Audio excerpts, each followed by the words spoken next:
નમસ્કાર, સમાચાર સાથે હું છું હિના। બુલેટિનની શરૂઆત કરીએ મહત્વના સમાચારથી।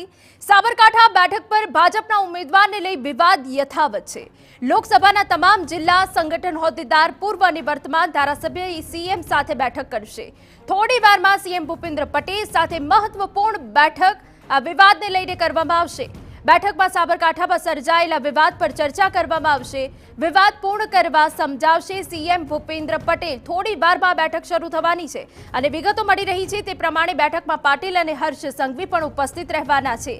સીએમ આવાસ ઉપર રમણ વોરા પહોંચ્યા હોવાની પણ વિગત છે।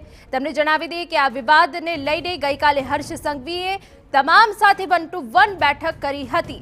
બેઠકમાં તમામ લોકો સાથે સ્થિતિ અંગે પૂછપરછ કરવામાં આવશે। ત્યારે આજે સીએમ સાથે મહત્વપૂર્ણ બેઠક મળી રહી છે। સાબરકાંઠા બેઠક પર ભાજપના ઉમેદવારને લઈને જે વિવાદ યથાવત રહ્યો છે, જે વિવાદ સર્જાયો છે તે હજુ શમ્યો નથી। તેને લઈને હવે સંગઠન હોદ્દેદારો હોય, પૂર્વ અને વર્તમાન ધારાસભ્ય સાથે સીએમ હવે થોડીક જ વારમાં મહત્વપૂર્ણ બેઠક કરશે। બેઠકમાં સાબરકાંઠામાં સર્જાયેલા વિવાદ પર ચર્ચા કરવામાં આવશે। જો કે આ મહત્વની બેઠકમાં પ્રદેશ પ્રમુખ અને હર્ષ સંઘવી પણ ઉપસ્થિત રહેવાના છે અને એ સિવાય બીજા હોદ્દેદાર પણ ઉપસ્થિત રહેવાના છે। ત્યારે સવાલ એ સર્જાય છે કે આ બેઠકમાં જે વિવાદ સર્જાયો છે, શું આ બેઠકથી લઈને હવે વિવાદનો અંત આવી જશે કે કેમ તેના ઉપર નજર જરૂરથી રહેવાની છે। પરંતુ થોડી વારમાં હવે સીએમ સાથેની આ મહત્વપૂર્ણ બેઠક શરૂ થશે। સંવાદદાતા સચિન પાટીલ વધુ વિગત આપી રહ્યા છે। સચિન, જે સાબરકાંઠા બેઠક પર ભાજપના ઉમેદવારને લઈને વિવાદ હજુ સર્જાયો છે, યથાવત છે, ત્યારે સીએમ સાથેની બેઠકમાં શું આજે વિવાદનો અંત આવી શકશે? હિના, સ્વાભાવિક રીતે આજે જે પ્રકારે બેઠક બોલાવવામાં આવી છે, સ્થાનિક જે ક્લસ્ટર પ્રભારી છે, ધારાસભ્ય છે, પછી જે પ્રમુખ છે ત્યાંના સ્થાનિક ભારતીય જનતા પાર્ટીના અને એ સિવાયના જે મહત્વના નેતાઓ છે એમને આજે અહીંયા મુખ્યમંત્રી આવાસ પર બોલાવવામાં આવ્યા છે।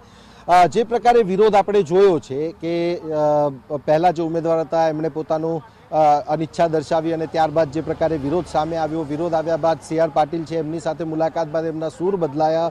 પરંતુ હવે જ્યારે આ વિવાદ હજુ પણ ચાલી રહ્યો છે ત્યારે મુખ્યમંત્રીએ પણ એમને બોલાવ્યા છે, સાથે સાથે પ્રદેશ અધ્યક્ષ સીઆર પાટીલ છે તેઓ પણ અહીંયા બેઠકમાં હાજર રહેવાના છે અને હર્ષ સંઘવી પણ હાજર રહેવાના છે, કારણ કે તેઓ પણ ગઈકાલે સાબરકાંઠાની મુલાકાત લઈ ચૂક્યા છે।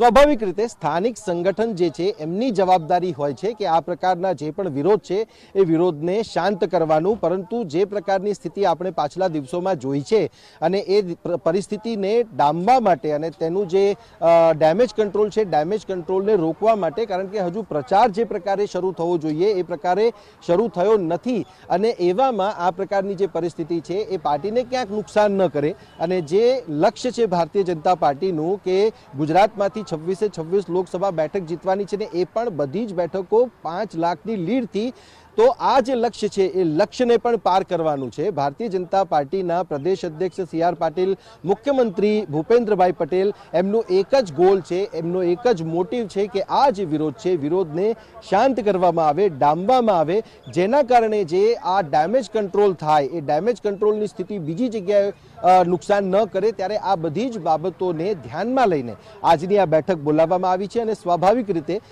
સ્થાનિક જે પ્રભારી છે કે સ્થાનિક જે ક્લસ્ટર પ્રભારી છે એ સિવાય જે સ્થાનિક સંગઠનના નેતાઓ છે, ધારાસભ્યો છે, એમની આ જવાબદારી થઈ પડે છે અને એના માટે જ એમને અહીંયા બોલાવવામાં પણ આવ્યા છે કે સ્થાનિક સ્તરે જે પણ વિરોધ હોય એને પૂર્ણ કરવામાં આવે, એના ઉપર પૂર્ણ વિરામ લગાવી દેવામાં આવે, કારણ કે જે પ્રકારે આ વિરોધ છે એ વિરોધને આગળ વધવા દેવાય નહીં અને આગળ વધવા દેવો જોઈએ નહીં, જે પાર્ટીને નુકસાન કરતા છે અને એ જ આશયથી આ મિટિંગ અહીંયા બોલાવવામાં આવી છે। લગભગ 10:30 થી 11ની આસપાસ બધા નેતાઓ ભેગા થશે અને 11 વાગે આ બેઠક છે બેઠક શરૂ થવાની છે અને જે રમણભાઈ વોરા છે તેઓ પણ અહીંયા પહોંચી ચૂક્યા છે અને એક પછી એક જે નેતાઓને અહીંયા બોલાવવામાં આવ્યા છે તે નેતાઓ પણ અહીંયા પહોંચી રહ્યા છે। જે સ્થાનિક સંગઠનના ક્લસ્ટર પ્રભારી પણ છે એ પણ અહીંયા પહોંચી ચૂક્યા છે અને બીજા નેતાઓ પણ આવી રહ્યા છે।